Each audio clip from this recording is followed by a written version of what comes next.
ഏവർക്കും നമസ്കാരം. ശുഭകരമാകട്ടെ, ദിനം സന്തോഷകരമാവട്ടെ, സൗഖ്യകരമാകട്ടെ, അനുഭവങ്ങളും അനുഭൂതികളും നമ്മെ ഏവരെയും നയിക്കുമാറാകട്ടെ. സുസ്ഥിര ജീവിതത്തില് പാഠ പദ്ധതിയില് ശുഭദാമ്പത്യം എന്നുള്ള ഒരു വഴിയിലൂടെയാണ് നമ്മളിപ്പോൾ യാത്ര ചെയ്യുന്നത്. അതില് സ്ത്രൈണതയും പൗരുഷവും എന്നുള്ള രണ്ട് ഭാവങ്ങളെ കുറിച്ച്, സത്തയുടെ രണ്ട് ഭാവങ്ങളെ കുറിച്ച്, ഒരു വ്യവസ്ഥയുടെ രണ്ട് ഘടകങ്ങളെ കുറിച്ച് നമ്മൾ പറഞ്ഞുകൊണ്ടുവരികയാണ്. അതിലെ 7ാമത്തെ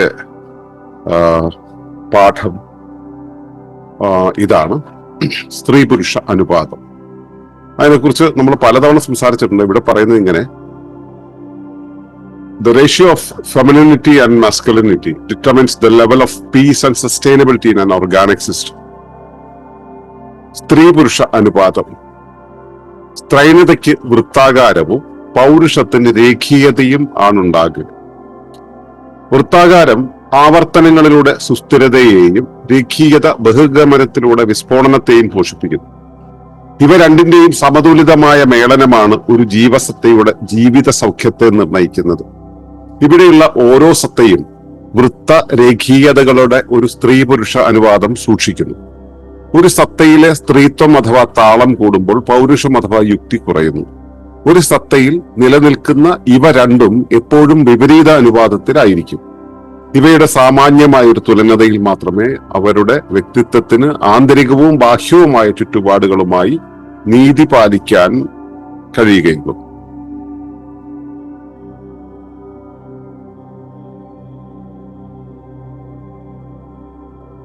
അപ്പോ ഇതാണ് ഇന്നത്തെ വിഷയം. മസ്കുലിനിറ്റിയും ഫെമിനിറ്റിയും തമ്മിലുള്ള ഒരു അനുപാതം നമ്മളത് താളയുക്തികളുടെ രൂപത്തിൽ നമ്മൾ പലതവണ പഠിച്ചതാണ്. ഇത് പറഞ്ഞു വരുന്ന പരമ്പരയിൽ ഇത് പറയാതെ പോവുക വയ്യാത്തത് കൊണ്ട് നമ്മളിത് പ്രത്യേകം എടുത്ത് സൂചിപ്പിക്കുന്നത്. ഇപ്പോ സ്ത്രൈണതയ്ക്ക് വൃത്താകാരം ആണുള്ളത്, ചാക്രികതയാണുള്ളത്. എന്നുവെച്ചാല് കാര്യങ്ങളെ ആവർത്തിച്ച് ചെയ്യുന്ന സ്വഭാവമാണ് സ്ത്രൈണതയ്ക്ക് ഉണ്ടാവുക, നിരന്തരമായി ചെയ്യുന്ന സ്വഭാവം. അത് ജൈവതയുടെ അടിസ്ഥാന സ്വഭാവം തന്നെയാണ്.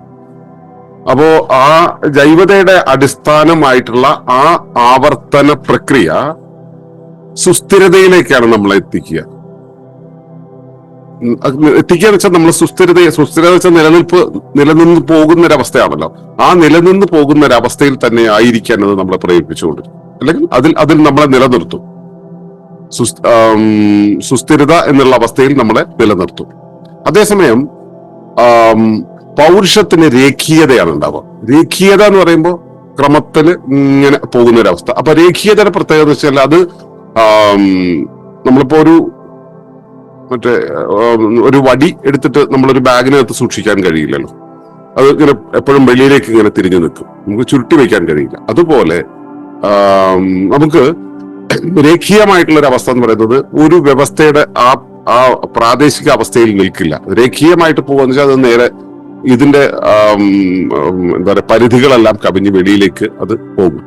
അപ്പോ ബഹിർഗമനം എന്നുള്ള പരിപാടി നടത്തുമ്പോൾ ബഹിർഗമനത്തിലൂടെ വിസ്ഫോടനത്തെ പോഷിപ്പിക്കുന്നു. വിസ്ഫോടനം എന്ന് പറയുന്നത് എന്താ?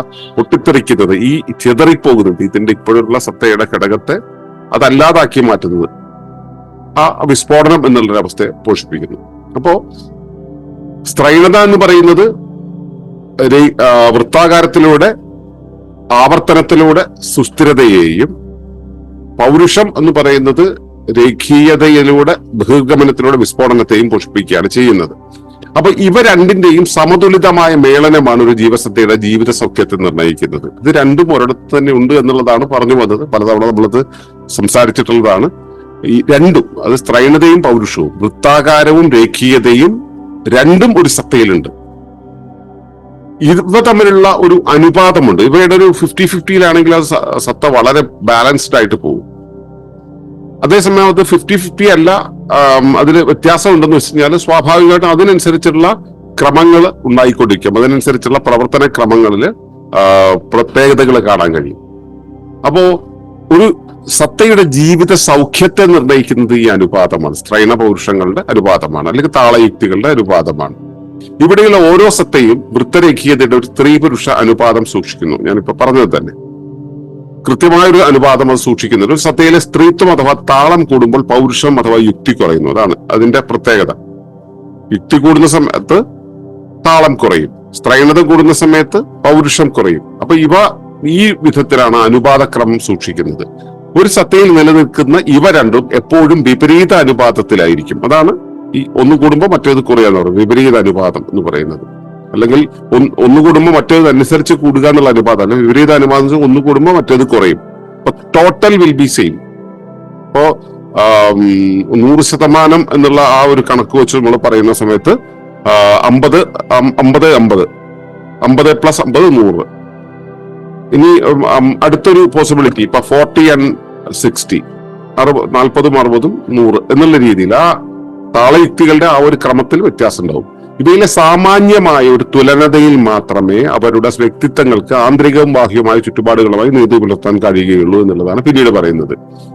അപ്പോ സാമാന്യമായ ഒരു തുലനത, ഇവ തുലനിതമായിരിക്കണം. ഈ ജീവിയുടെ ഈ സത്തയുടെ ധർമ്മം എന്തോ അതിനനുസരിച്ചായിരിക്കും അതിന് അവൈലബിൾ ആയിട്ടുള്ള താളയുക്തികൾ അല്ലെങ്കിൽ സ്ത്രൈണ പൗരുഷങ്ങൾ. അത് എന്താണോ ഇതിന്റെ ധർമ്മം അതിനനുസരിച്ച് അതിന്റെ താള യുക്തികളിൽ മാറ്റം വരും, അല്ലെങ്കിൽ ആ പ്രത്യേകത സൂക്ഷിക്കും.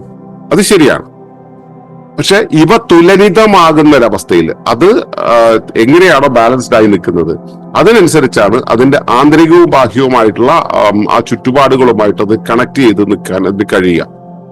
ഇപ്പോ താളം വളരെ കുറവാണ്, യുക്തി വളരെ കൂടുതലാണെന്നുണ്ടെങ്കിൽ അതിന് ഈ ഇന്ദ്രിയങ്ങൾ വഴി കിട്ടുന്ന കാര്യങ്ങളെ കുറിച്ച് മാത്രമേ, ഇന്ദ്രിയങ്ങൾ വഴി എന്ന് വെച്ച് കഴിഞ്ഞാൽ ജസ്റ്റ് ആ ഇൻഫർമേഷൻ ആയിട്ട് കിട്ടുന്ന കാര്യങ്ങളെ കുറിച്ച് മാത്രമേ ധാരണ ഉണ്ടാവുള്ളൂ.